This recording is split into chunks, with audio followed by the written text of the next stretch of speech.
Nung isang linggo po, meron tayong vlog regarding Bema Seat, kung hindi ako nagkakamali. Ewan ko po kung anong date po ba yon, no? At someone asked me, ano raw ba yung mga ipuputong sa ating corona? Literal po ba o hindi? Well, ang tugon ko, yung stand ko siya pa rin, no? Tulad pa rin po dati, hindi po natin alam. Hindi ko po alam. What kind of crown is that? May nagsasabi kasi literal na crown, iba naman hindi. Pero it makes sense naman po kasing parehas, no? Na pwedeng yun ang iano sa atin ng Lord. Pero ang importante po, bakit po ba may Bema Seat? Yun po ay Bema Seat, Judgment Seat of Christ. Pag narinig mo kasi yung judgment, iba kasi yung papasok sa isip natin eh. Parang there's something negative na parang hahatulan ka and all that. Bakit? Eh, Kristiyano ka na, hahatulan ka pa rin. No. Bema Seat is the justice of Jesus sa kanyang mga believers. Yes, naligtas po tayo sa pamamagitan ng pananampalataya, pero the Lord will reward those Christians na gumawa ng mabuti. Meron pa ring reward yon. Okay, Bema Seat ay hindi basihan para maligtas ka. Saved ka na, kaya nga po nasa heaven ka na noon eh. Naligtas ka.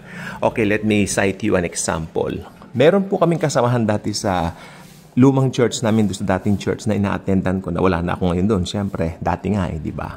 So, inaamin ko, sabi niya, isa po siyang teacher. Inaamin ko, tamad ako mag-evangelize. Sabi niya, baka nga ilan lang ang nadala kong kaluluwa kay Christ. Ganyan, dahil tamad ako mag-evangelize. Ganyan, ganon. Pero sabi niya, hindi bale.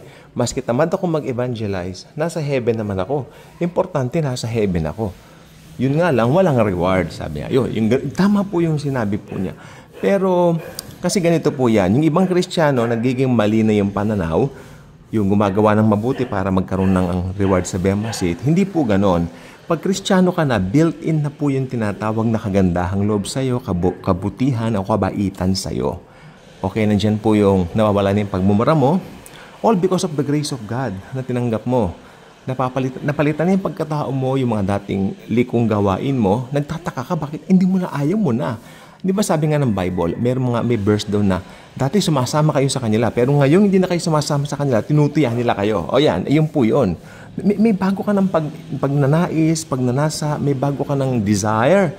Hindi na yung tulad ng gawain ng mundo. Kaya nga 2 Corinthians 5:17 clearly states, if anyone is in Christ, he is now a new creation. The old has passed, behold, all things become new. So, mahalaga po na alam mo yung talatang yan. Kasi yun ka na. As a born-again believer, that's you. No? Walang makakapag-alis ng iyong bagong kalagayan na yan because yung kalagayan mo yan, forever na yan, hanggang datnan ka ng rapture. No? Hanggang pumasa Panginoon tayo, kaya mapunta na tayo kay Lord forever, wala nang hiwalayan yan, forever and ever na po yan. No? Ganito yan. Nakagawa tayo ng mabuti dahil built-in na sa atin yon. Hindi mo ginagawa yun para makakuha ka ng reward, ha? Yan ang hindi magandang magkaroon ka ng mindset na gano'n. You are doing things right because of the righteousness of Christ pa rin. It's all about Him pa rin, no? Pero i-reward niya yung mabubuting gawa mo. Ganun po ang Lord. Yan po, napakapatas niya. Walang unfair kay Jesus. Lahat po patas, no? Yan po sa Kanya. Paano ngayon yung mga Kristiyano hindi naman nag-evangelize and all that, you know? Na ano sila dahil may mga, for some reasons, no? Hindi nakapag-evangelize and all that. Well, nasa heaven sila because they are covered by, hindi lang covered, they have the blood of Christ in them. Naniwala sila sa tinapos na gawa ni Lord. Kaya nasa heaven po sila. Maski walang reward, of course, maski walang reward, nasa heaven sila. Anak sila ng Diyos. Di ba? So, yung Bema Seat parang bonus lang yan na rewarding. It's just a bonus.